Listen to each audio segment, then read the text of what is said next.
নমস্কার, সকলকে স্বাগত।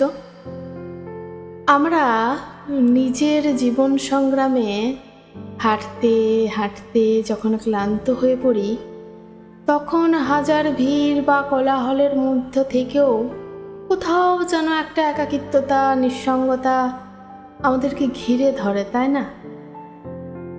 আজ শোনাবো সেই রকমই একটি কবিতা। আমার কোনো বন্ধু নেই যার কাছে আমি নিজেকে ভেঙে চুড়ে খুচরো পয়সার মতো জমা রাখতে পারি, যে আমাকে যত্ন করে সঞ্চয় করবে, প্রয়োজনে ফিরিয়ে দেবে একটা একটা আধুলি। সত্যি বলতে আমার কোনো বন্ধু নেই। বন্ধু বলতে জেনেছি যাদের, তারা কেবল পথ চলতে সঙ্গী ছিল।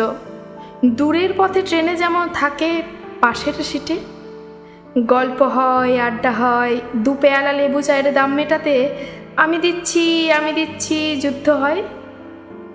সিগারেটের বাড়িয়ে দেওয়া টুকরো ফুঁকে, এই যে নিন ফোন নাম্বার, এদিকটাতে আবার এলে ফোন করবেন, বলা শেষে অচেনা এক স্টেশনে উধাও হয়।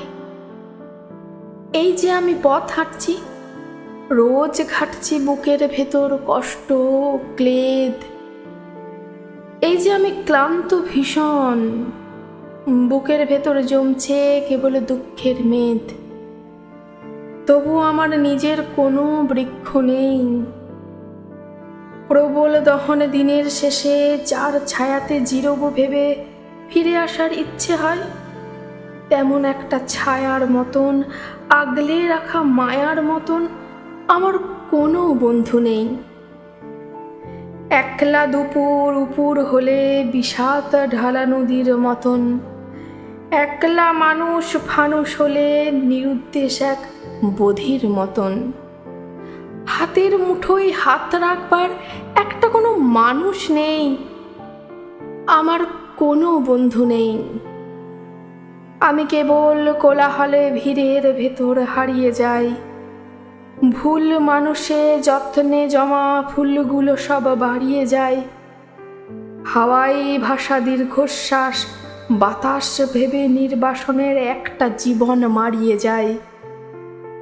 আমার কোনো বন্ধু নেই যার কাছে আমি নিজেকে ভেঙে চুড়ে খুচরো পয়সার মতো জমা রাখতে পারি, যে আমাকে যত্ন করে সঞ্চয় করবে, প্রয়োজনে ফিরিয়ে দেবে একটা একটা আধুলি।